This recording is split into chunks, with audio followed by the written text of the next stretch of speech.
क्या आपको पता है कि हमारे प्लेनेट अर्थ का नाम अर्थ किसने रखा? और क्या आप जानते हैं कि हमारे सोलर सिस्टम में एक ऐसा प्लेनेट भी मौजूद है जो कि यूनाइटेड स्टेट से भी छोटा है? अगर नहीं तो हमारे साथ रहिएगा। आज की वीडियो में भी हम स्पेस के बारे में कुछ इंटरेस्टिंग फैक्ट्स जानेंगे। तो चलिए शुरू करते हैं। मैं हूं आपका होस्ट अंस बिलाल और आप देख रहे हैं top facts TV.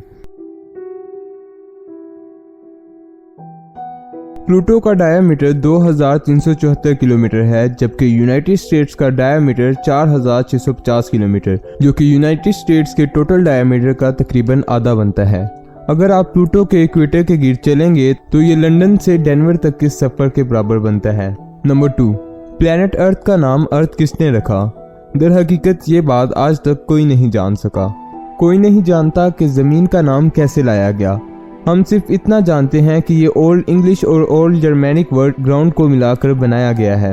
Number 3, black hole के बारे में तो तकरीबन हर कोई जानता है, लेकिन क्या आपको पता है कि वाइट होल्स का भी वजूद पॉसिबल है? According to mathematics white holes are possible, लेकिन अभी तक हम कोई भी वाइट होल डिस्कवर नहीं कर सके।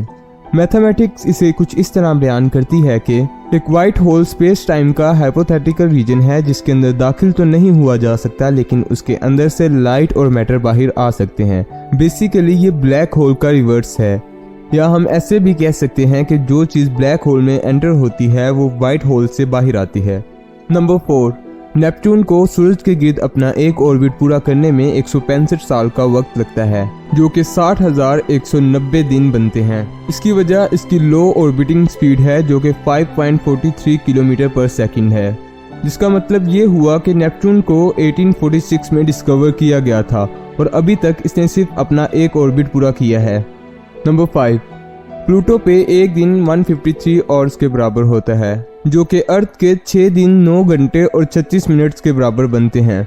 नंबर 6, सैटर्न हमारे सोलर सिस्टम का दूसरा सबसे बड़ा प्लेनेट है। इसका रेडियस 58,232 किलोमीटर में फैला हुआ है, जो कि अर्थ के रेडियस से 9 गुना ज़्यादा है, लेकिन फिर भी इसका वेट अर्थ से 8 गुना कम है। नंबर 7, अगर हम पानी को स्पेस में छोड़ेंगे तो वो ऑटोमेटिकली स्फीयर की शेप इख्तियार कर लेगा। ये एक चीज़ जो सरफेस टेंशन कहलाती है उसकी वजह से होता है, और ऐसा ज़मीन के लो ऑर्बिट में भी हो सकता है। नंबर 8, हम मार्स और मून के बारे में हमारे ओशन से ज़्यादा जानते हैं।